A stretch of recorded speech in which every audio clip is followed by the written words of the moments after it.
All right, so we are finally here with Sharon Lokedi and Stephen Haas, her coach, and we're going to bring in John later, who's actually one of the designers for the Velociti Flow Elite, and so we'll talk about that shoe, but we're going to really try to focus on some of Sharon's running and find out, how do you win the New York City Marathon?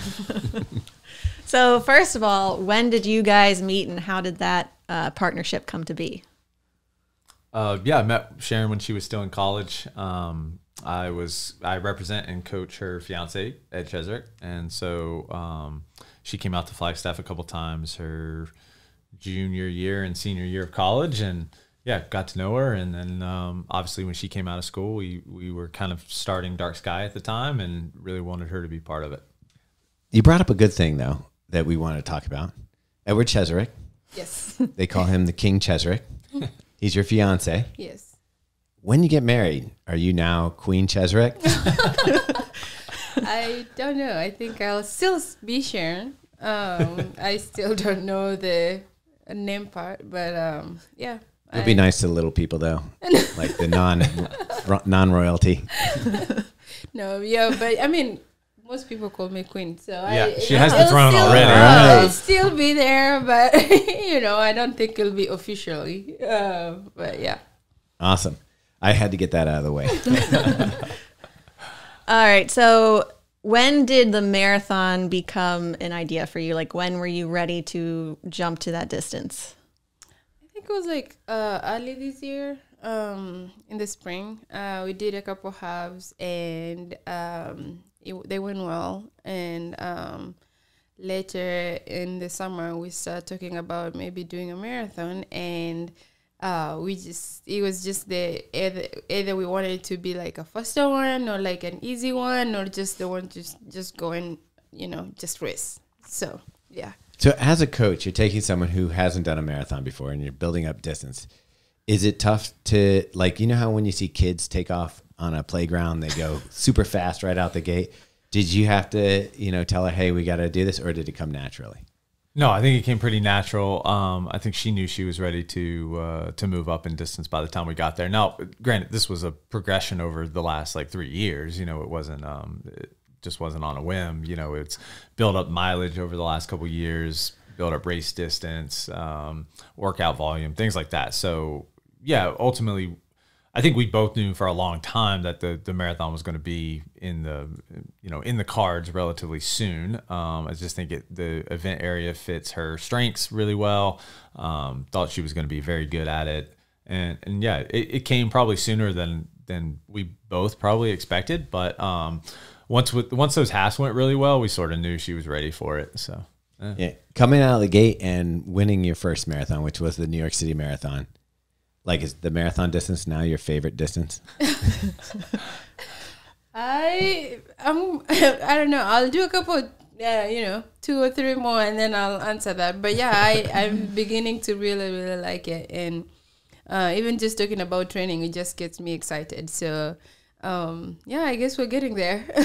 Well, speaking of training, should we go through some of what led up to New York?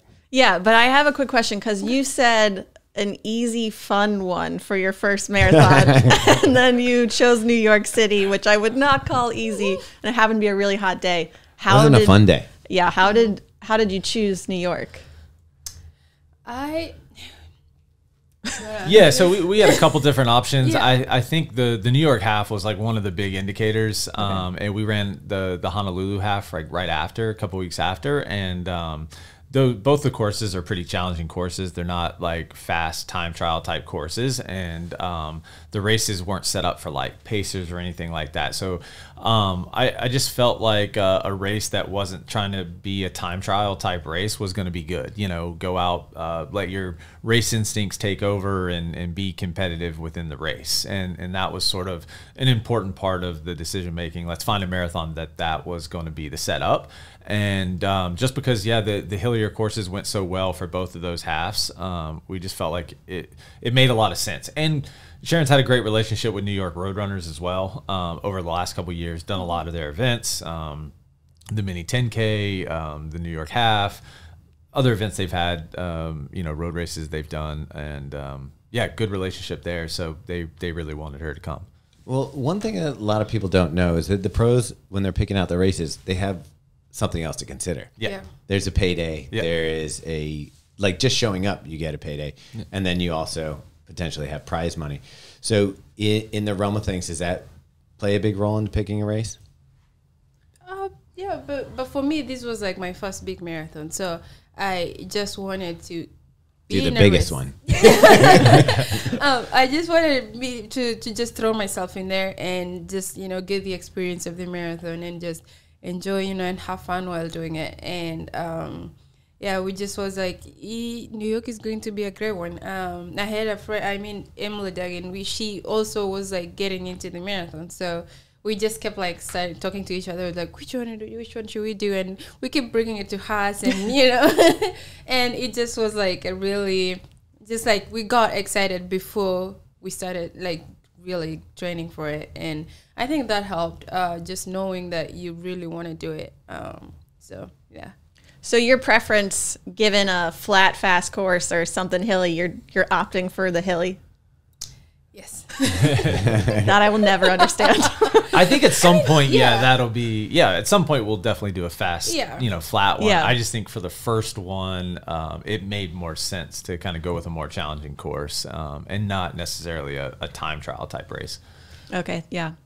And I think it would have also been like stressful just thinking about, I'm going to get time, I'm going for the time. So we just didn't want to be in that position where we're like, it would, having the first one, we just want to go out and be like, I have to run this time, So, we just wanted it to be smooth into it. So what was the thought process going into it? Like, what was the goal? To win? Not really. But it was just somewhere in there. I just wanted to be, I kept telling my mom, like, if my fiance, and I'm like, if I am just in the top 5 or top 3, I even told him, I was like, if I'm in there, I'm fine. Like, it was like one of those that, but with like training, with the way we kept training, and I'm like, my training is kicking in, it's coming in so well, I'm healthy, I'm everything. So I just knew it's going to be a good one. I just did not know if it was going to be that good. So. Well, let's get to the day then, because that makes you wonder, and I know Megan's probably wondering. At some point during the race, you start to go, okay, I'm up front, and these other ladies aren't so good. Maybe it's time for me to win a marathon. Like, at what point in the race did you feel like it was a race and that you maybe had not just the potential to podium or to be top 3 or top 5, but to actually take it? There was a stretch, I think, from after our last water station. It just kept going and going, and we just kept climbing. But at that time, we had already been dropped. So before we got to the water station, we were a little bit behind. And then we did caught up with them. And after that, the girl I was with just went ahead. And I'm like, okay, I'm just going to follow her because, why not? And so we kept going, and we were almost to the park. And it was now 3 of us. And I'm like, it's happening. But then I also thought, we're getting into the park. This is the hardest part of the race, So I just kept trying to like stay calm and just follow them and just, pay attention, and be aware of when the moves are being made or anything like that. And we just kept going like that, and then all of a sudden I see the other girl drop, and I'm like, now it's 2 of us. So it just kept getting interesting, and I'm like, I just kept surprising myself, and I'm like, okay. And then I think it was like 39 or 40, and I could tell she was like starting to breathe and all that stuff, and I'm like, okay. I'm like, here it is. And I actually miscalculated it. I don't know if I told you this, but we kept going, and I'm like, I looked at my watch. I'm like, I think we're getting close. But, it's like with the satellite and everything, sometimes it's not correct. So, and I didn't see the banners for what distance we have. And I knew once you get out of the park, I knew it's not that long, and then you're to the finish line. So I'm like, we're close. we get to the Columbus Avenue and I see the stretch and I'm like, Jesus, what? Maybe went out a little too early. Yeah, that's what I kept telling myself. But then I was like, I'm here anyway, so what? I should just fight for it. And at some point I just found myself looking back, and yeah, I was so nervous, and I could tell like I was tired at that point. I was feeling so good, but I was like, maybe I just started a little bit too early. But then I was like, I'm not gonna leave it to, I see myself, this is a chance that I never get, and I'm not going to let it go that way. So yeah, I just took it. That's awesome. And then one thing that people who are out longer on the course, like myself, we get a lot of time to think. Yeah. So it sounds like when you were racing, you were checking the competition, following, staying with it, and kind of that was on your mind. Obviously, Stephen gave you some, coaching tips. What are some of the things that you're thinking about when you're not thinking about just matching a pace or making a move or combating a move from another runner? What are the things that are going through your mind in that short period of time? I mean, most of the time, you're just trying to talk yourself out of all the negative thoughts that come to your mind. And I just was like trying, but it's like it's New York, it's loud, everybody's excited, and you're running and you're like, oh, I see something, and and you're like, oh, you have to focus, oh, but it's just like just thinking, you're like, okay, what am I going to get out of this? All those things. You're like picturing yourself where you'll be at the end and picturing all the things, and you're thinking about all your training and all that stuff. It's just so many things going on through your mind, but you just have to like make sure you're bringing in, the focus, the thoughts of like positive thoughts, because it's marathon, as you said. It's like there's a lot of things going in your mind and your body as well, because sometimes you feel good, sometimes you're feeling uh-oh. Is how I mostly feel. Is there anything that Stephen said to you that, like, while you're out in the course, like you kept bringing back up into your head, like as far as racing it? Before we left, I was so nervous, and I'm like, what did I say? We're just standing there, and it's like, just believe in yourself, trust in your training. You're so strong. Just go out and have fun and enjoy, and just do your, run your race. And I think that was just knowing that, like, I had that in my mind, knowing just like how, like, I had so much support, and the team and everybody I trained with in Kenya, here, my family, my coaches, like everybody was there to support and cheer and excited. Everybody's so excited about the debut, and I was as well. So it was just like putting my mind to it and just just go for it. We forgot to mention, not only did she beat all the women at the marathon, your fiance's never run a marathon, so technically you've beaten him in the marathon. Oh yeah. She beat him on the course that day. He was actually in the lead vehicle. Yeah. Oh wow. Yeah. He was in the lead vehicle following them in. So I finished before he was there. So But I'm sure he heard it on the radio and got pretty excited. He almost fell off the lead vehicle, I heard. He was watching on his phone. And they rushed him to the finish, so that was cool.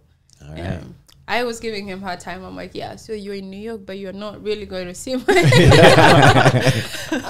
but yeah, no, he's been very supportive of me and my training and everything, and I'm really grateful for that.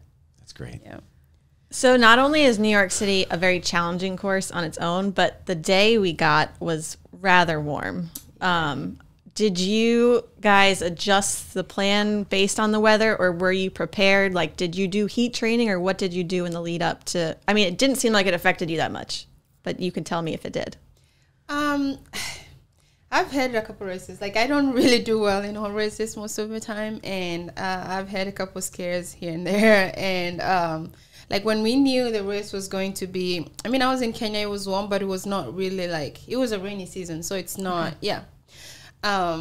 So when we knew how hot it was going to, I just went in and drink and hydrate. I'm telling you, I hydrated so much that I couldn't even sleep. I'm trying to know. But Getting up every 5 minutes. Yeah, but I knew this is going to be hard for me, because I've had races where I'm like, I don't finish sometimes because of the heat, or like I finish and I'm not even, able to. So yeah, I made sure that I took care of the hydration part, and I even did that. I did that most of my training anyway, but these I had to be extra. And during the race too, I just made sure like every water station, I was drinking, getting my fluids in and everything, but I'm also grabbing a cup of water and just pouring it on myself, just to make sure, just keeping things on the low. I think she did a really good job of just not letting it bother her, or like stress her out. A lot of people were just super upset about it and in their heads about it, and she just didn't let it bother her. And I think that was like one of the biggest things. Like, you're gonna have to run in it. You know what it's gonna be. Just accept it and move forward. You also brought up a good point that I think every runner should use as a tip. Maybe that night, if you get stressed out because you're having to get up and go to the bathroom because you're hydrating too much or whatever, and you're up, and a lot of people are like, "Oh, I slept like crap the day before the marathon." You can still run a great race and not have slept perfectly the night before. Definitely. I mean, you just don't, like he said, you don't get that in, like, let that into your mind that, oh, I didn't have enough sleep last night or anything like that. I mean, most people don't sleep before. Yeah. Most people don't have a good night. Yeah. But you could say, okay, I didn't sleep. It's super hot. There's plenty of excuses for you to be like, this just isn't going to be my day. It's my debut marathon. I don't need to prove anything. And instead you took advantage of it and were able to stay positive. I think that's a pretty impressive feat. Like maybe even more than the physical feat of doing it is that you were able to stay focused on your task. Yeah, and I mean, it's just a marathon. It's mostly like, even any other race, it's mostly just mentally and physically. So you have to make sure that you don't, like, you make sure that your mind, can be able to like change if things, just don't, like, it doesn't affect you as much as, I think you're talking about mental plasticity. Yeah. Very fancy word. I know. I've been listening to Steve Magnus too much. So is that something you practice in training, like the mental side? Do you do anything to prepare yourself for race day and those type of situations? I mean, you have to. You have all those, like, I have like long walkouts, and I guess those really get you ready for, because you're like, oh God, how am I going to get through these? And, all these, or like one of those rounds when you're very tired. There's a point where you hit a wall in your training and you're just like, you don't know how to get yourself out and about. And just making sure that you're being aware of, like, that is going to be part of, like, that would affect you in your training and anything. So just being, knowing that it's not just you being fit physically, it's also you being fit mentally. So Sharon, you mentioned your goal heading into this was sort of just to be in, top 3, top 5 in the lead pack. Stephen, what did you say to Sharon leading into this? Did you think something similar? Were you like, what was your thought process? I thought she was going to run very well. Okay. Yeah. I had a couple meetings with people before the race, people in the industry and whatnot. And I looked like I was a genius afterwards. I told a few people, I think she could be, top 3 or up in the mix in the race. So definitely. I got to go to Kenya before for a couple weeks before the race and got to see one of the last real hard long runs and a workout, long fartlek workout. And just knew she was in good shape. So felt pretty confident she was going to run well. And like she said, I mean, the last thing I told her before she got on the bus was just be confident. I know you're in good shape, be confident and put yourself in the race. And so, thought she'd do well. Obviously was very surprised and very happy that she got pulled out the win, and just super impressed with that as well. There's so many people would just be happy being in the top 5 and then,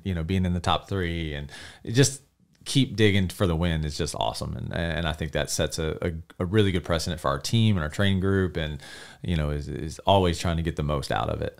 Yeah, never settle. Exactly. I was going to ask, because I would think it'd be a tough position to be in a coach. It's like being a parent almost. Is it hard not to have a favorite when win the New York City Marathon?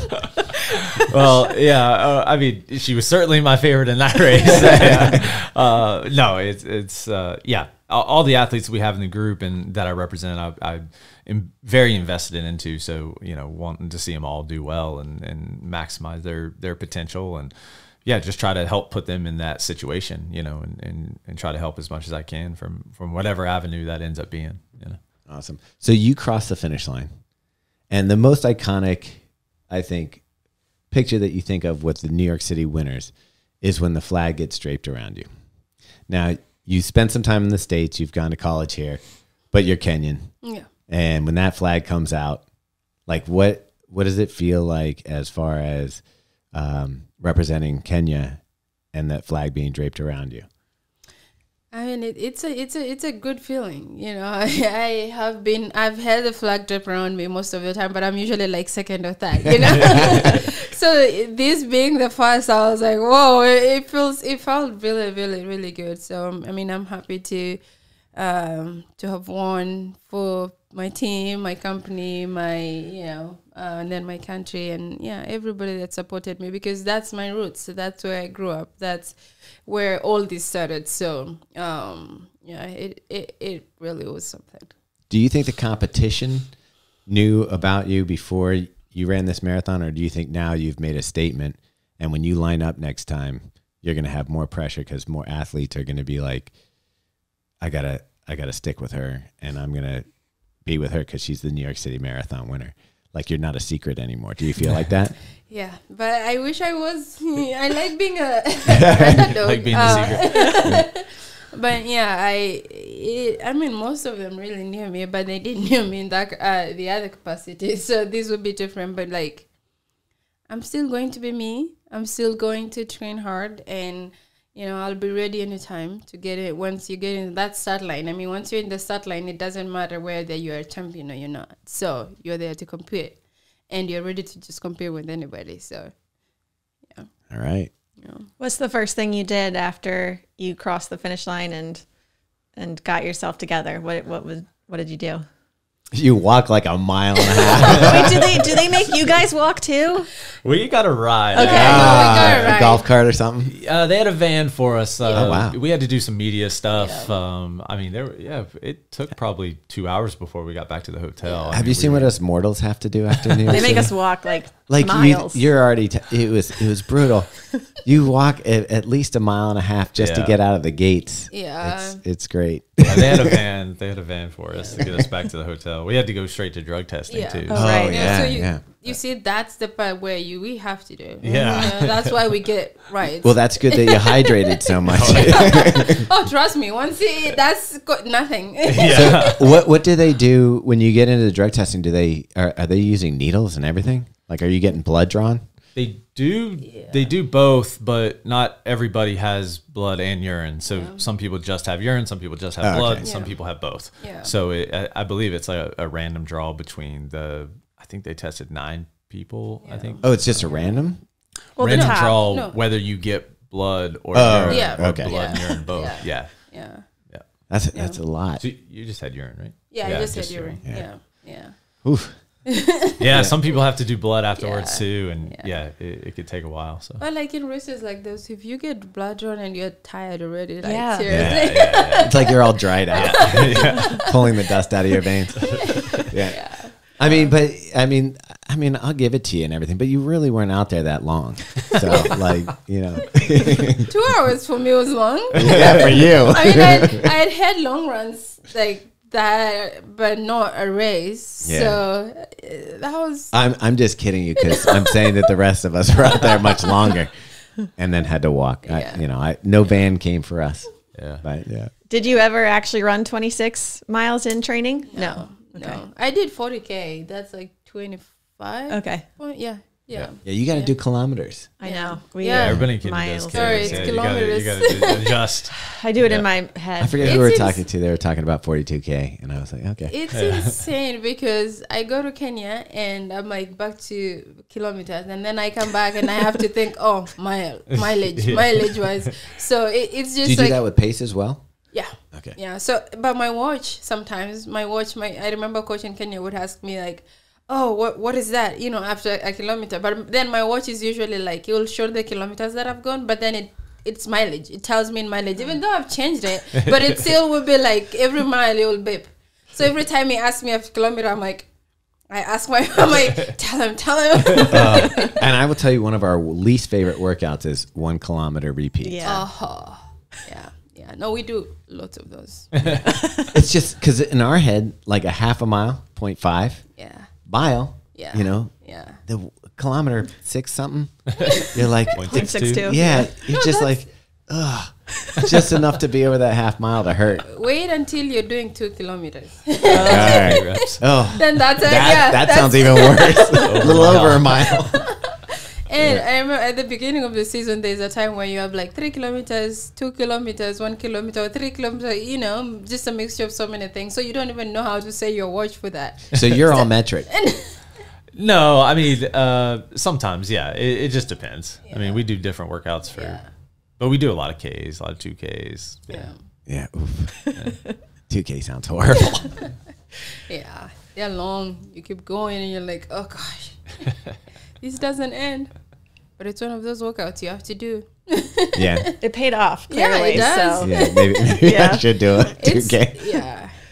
Okay, so after the drug testing, the van, Megan's trying to get to, you like- get back to the hotel. Do you celebrate? Do you do something fun, or are you exhausted? Oh, exhausted. We stayed there for a while. And then after that, we went back to the room. And yeah, I sat down with Ed and we're just trying to like, what just happened, you know? And Do they feed you? Yeah, they do. There's a hospitality area, and you can get food and everything. But then we had dinner after that. We had post race dinner. Yeah, they have a big dinner for all the marathon athletes. Early, it's a early dinner. It's like 5. Yeah. Yeah, we had a good story about that from, who was it who ended up drinking too much?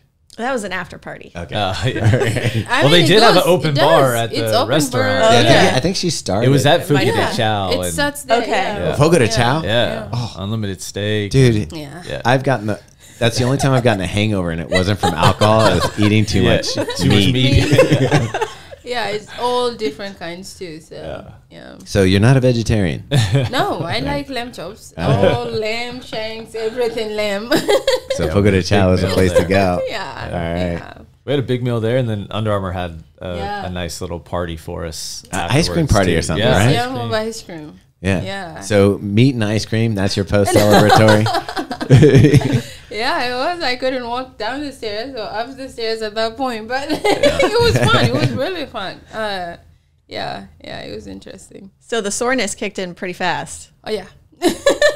Oh, yeah. that night. Wow. I mean, it did. Once you like sit down and then you get up, you know, it just changes everything. Every time you sit down, you're like, am I going to be able to get up from this chair? But yeah. And how long was the break afterwards? How long did you take off from running?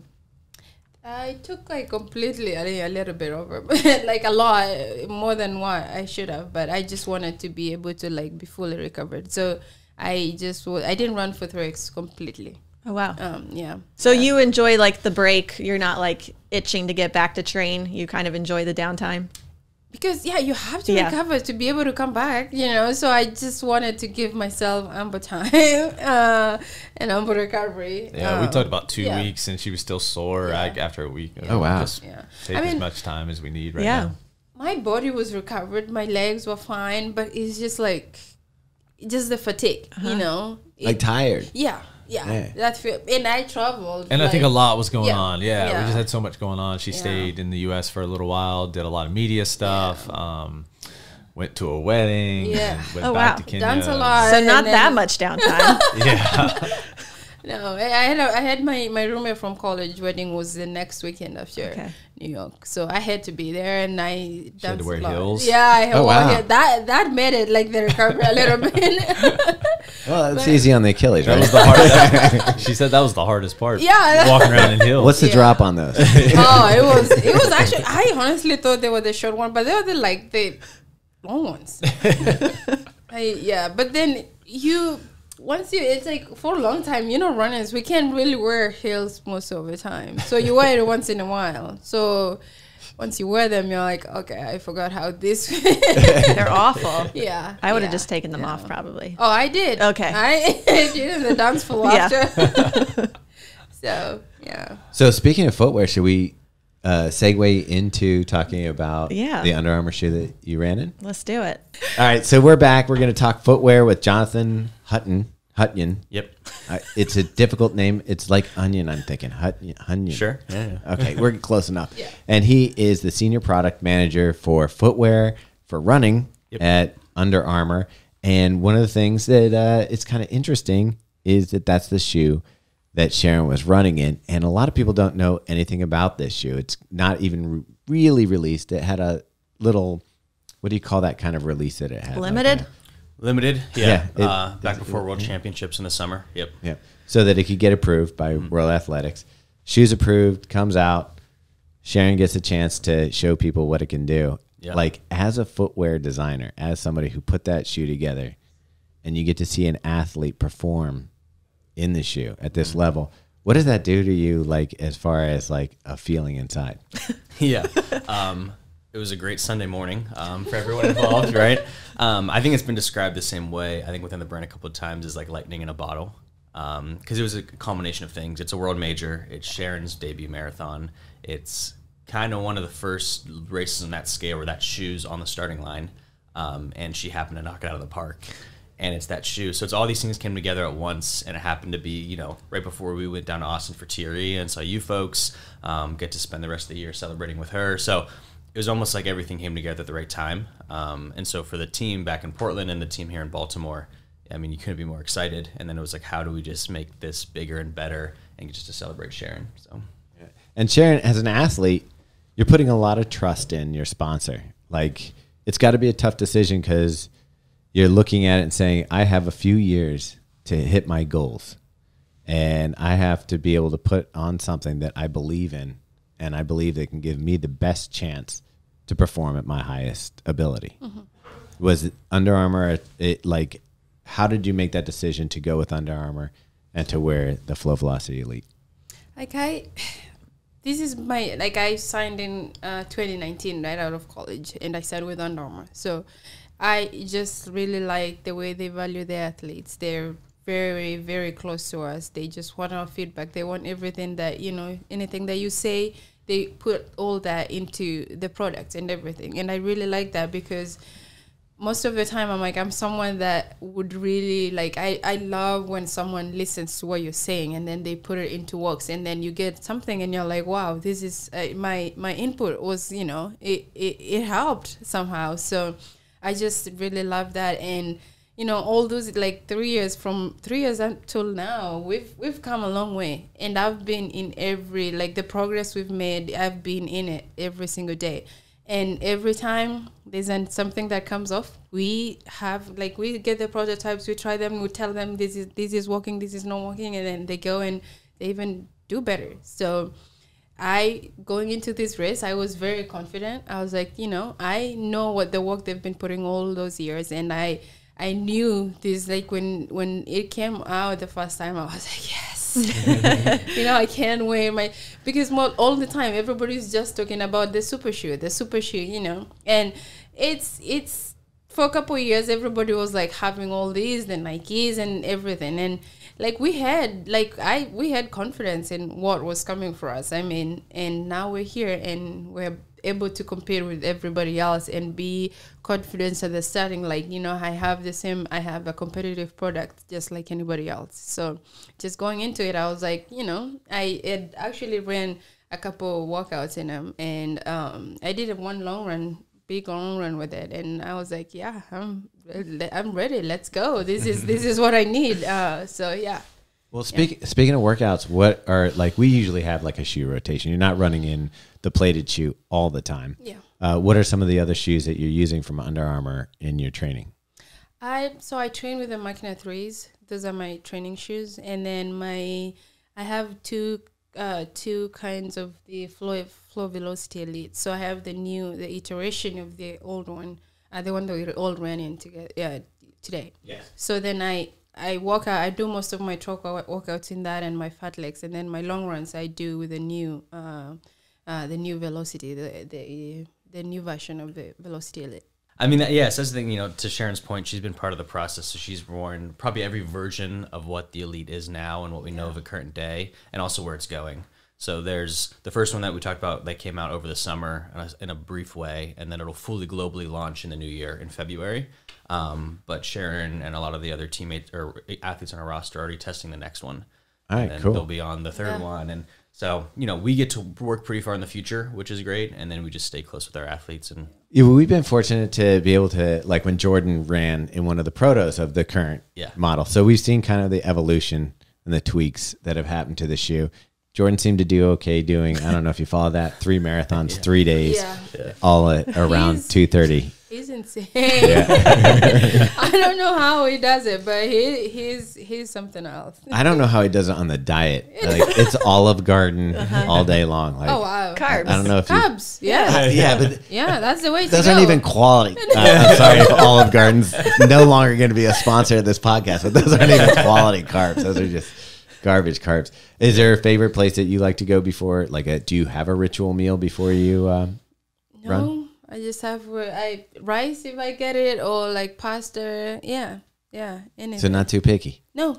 I was waiting for her to say Olive Garden. Yeah, endless breadsticks. Any pasta place we get, I'm comfortable going. Yeah. So long as they have good pasta and Well, that's interesting because you were in Kansas, right? Yes. You're a Jayhawk. Yes. And, what are they known for? Barbecue, I guess? Yeah, Kansas, yeah. And you're also from Kenya. Yeah. And I think the diet's a little different there than... Very. Yeah. Do you find that you splurge one way or the other? Like, do you, like, when you get to Kenya, are you like, oh, yes, this is the food I love, I grew up with, this is the best? Yeah.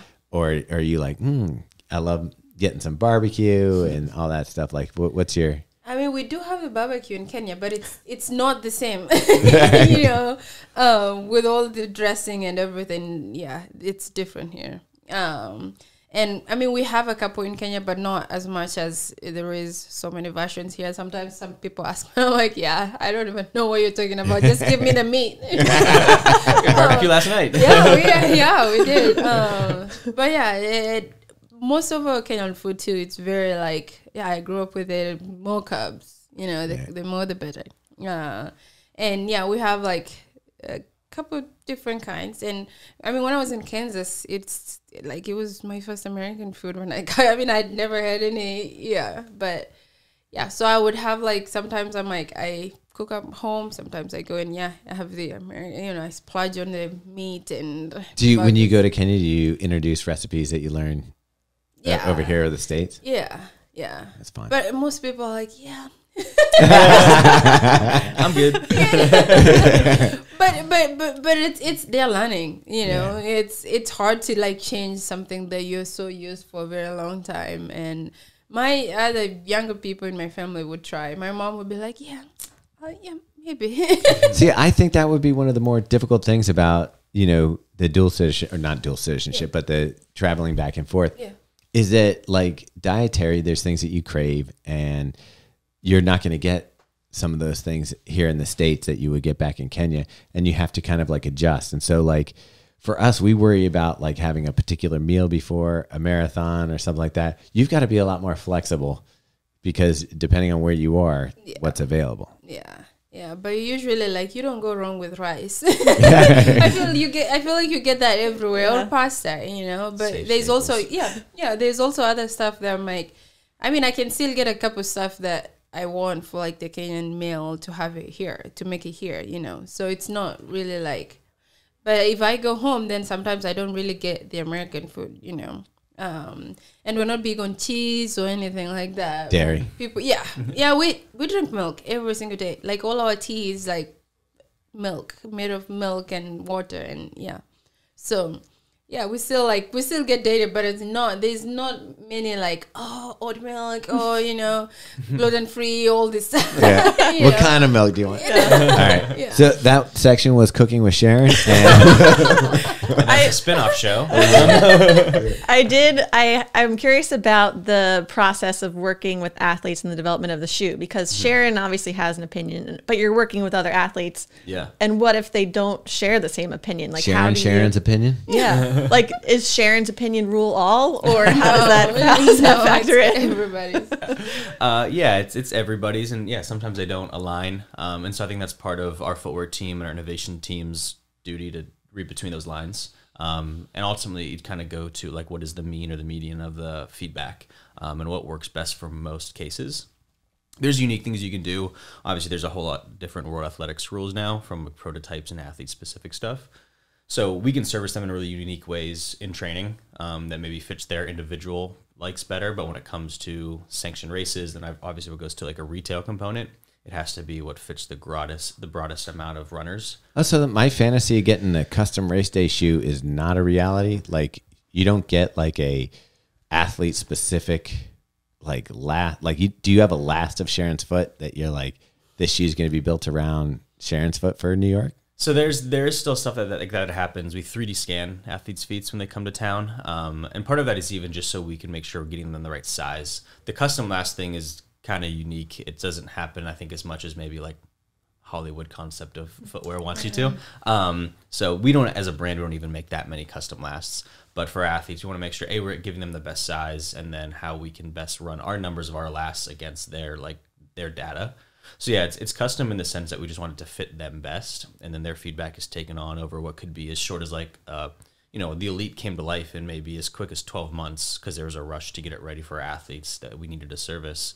Or it could be a longer term project that starts and it could take 3 years to get it right, and the iterations throughout the time of Sharon and our athletes is the feedback that makes it. So say that she has a weird hump on her foot or something. I'm sure your feet are fine. But say that, do you guys adjust the upper? Like, how much customization can go into the athlete's shoe without it interfering with like rules?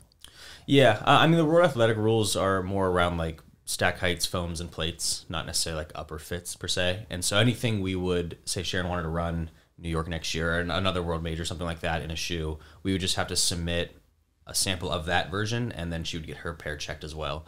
So there are ways to make things that fit athletes' needs. And in the beginning, I think the line in the sand for the rules was going to be really strict. It had to be this like significant retail component out these many months before. Here's the rules. Like a stock car. Yeah. And I think, with the past 2 years or 2.5 years of the pandemic and stuff, things have changed those rules a little bit to be more nimble. And so we still have to submit things. We still have to get approved. She still has to get her pairs checked at the event. So as long as those things line up, that's fine. But yeah, most of the really thing they look for and care about is all underfoot. Yeah. So if there was a spring marathon coming up and you were going to race, would it be in the same shoe, a similar shoe? Can you tell us? If I was willing to guess, and Sharon can answer as well, I think she'd probably run in the essentially what is the prototype of the next one. Okay. She's been spending a lot of time in that. She's enjoying it. It's working for her. And it'll be, especially say we get to a spring marathon, a little bit further in the process of iterations, closer to what will eventually come to market, which that would be like 2024 for the second version. So I'd imagine she'd probably stick with that if she's still working for her between now and then. Yeah. And did we mention like what your next race is going to be? We don't know yet. I don't know. We could have asked him. Yeah. That's an athlete coach question. Yeah. I'm just a shoe guy. Well, I don't know if you need to know where to ship them. They'll let us know. Yeah. Can you tell, like, for those of us who have tried the original Flow Elite, are you allowed to tell us what's like some of the updates and changes and where you're moving with the second and third iteration of the shoe? Yeah, definitely. The next rounds is just kind of optimizing the toolkit. I think, and Sharon kind of mentioned this, like a lot of brands offer a shoe on that stage now, and it's at that level of competition. So when you get to most brands offering something in the same vein, you start like mixing at the margins. And so some of the changes we'll make to the second version is some alterations to the last that allow us to maximize stack height. So the first one doesn't max out at the 40 millimeter number. So we did some work on the next one to get it to like 39.5, for example. We changed some of the geometry of the plate for a little bit more toe spring and toe fleck. So it'll have the same kind of ingredients we think of from the first one, but be maximized for performance and to really drive that Elite as race day, go-to workout, long run, marathon shoe. And then we're working on building other things out in our line that support maybe shorter distances or training days. And so the line from Under Armour will become, we keep calling it like a toolkit for the athletes, whereas maybe it's 6 shoes and they get to pick them by the day, and Sharon will have, and all our athletes will have everything they need. But yeah, the next one's just really about maximizing and optimizing the toolkit for that specific shoe. Cool. And what are you guys both most excited for in the future of footwear and Under Armour? Can I go first? Yeah, I'm just really excited to see what we're going, you know, where we're going, and just being like the process. I'm just excited for what's coming next. You know, I'm already, you know, as you said, like there's something in the mix. So really looking forward to that, and you know, just being able to like get out there, and I'm like, you guys check out. Yeah. Flex. Yeah. Yeah. Yeah, I mean, obviously I know where the brand is looking to go in the next couple of years. So there's a ton that I'm excited for, but I think with the investment of our 3 pro teams now, 2 in Baltimore, 1 in Flag. This obviously is the success of Sharon. We got to celebrate her all day at our Christmas party on Tuesday. At Under Armour. She was the special guest. Nice. We didn't get that invite. So yeah, I'm excited for the investment from the brand into this space. You know, we are a team sports brand by nature, American football, lacrosse, things like that. And performance running is one that, as a global brand, you have to be involved in. And so the investment from the brand to support athletes and support the product teams to service those athletes is where I'm excited, because it just opened doors for us to explore things that are obviously business right. You got to sell shoes at the end of the day, but also doing things that make our athletes better. Yeah. Well, that is great. We really appreciate your time, and we look forward to seeing. I can't even speak right. Yeah. We look forward to seeing where Under Armour goes with the footwear. Obviously, we're based in Baltimore. Under Armour is based in Baltimore. We're rooting for you as a brand that we want to be able to, you know, really get behind and see some innovation from. So we're excited of what's going on. Now we're huge fans of Sharon Lokedi. Oh, thank you. You know, you've been very fun to talk to. I really appreciate your time and coming out in this cruddy weather. Yeah, and running 5 miles with us in the garbage weather. Yeah, getting to do that run was awesome. I think it'll be a memory for a lot of people who came out. And maybe just because it was so crummy, the weather, it'll stick in people's minds a little longer. I would like that. Yeah, be there. But yeah, thank you so much. No, thanks for having us. Really appreciate it. We had so much fun, and you know, anytime when I'm here around, I would drop by and say hi. Awesome. Love it. Yeah. Yeah. Thank you so much.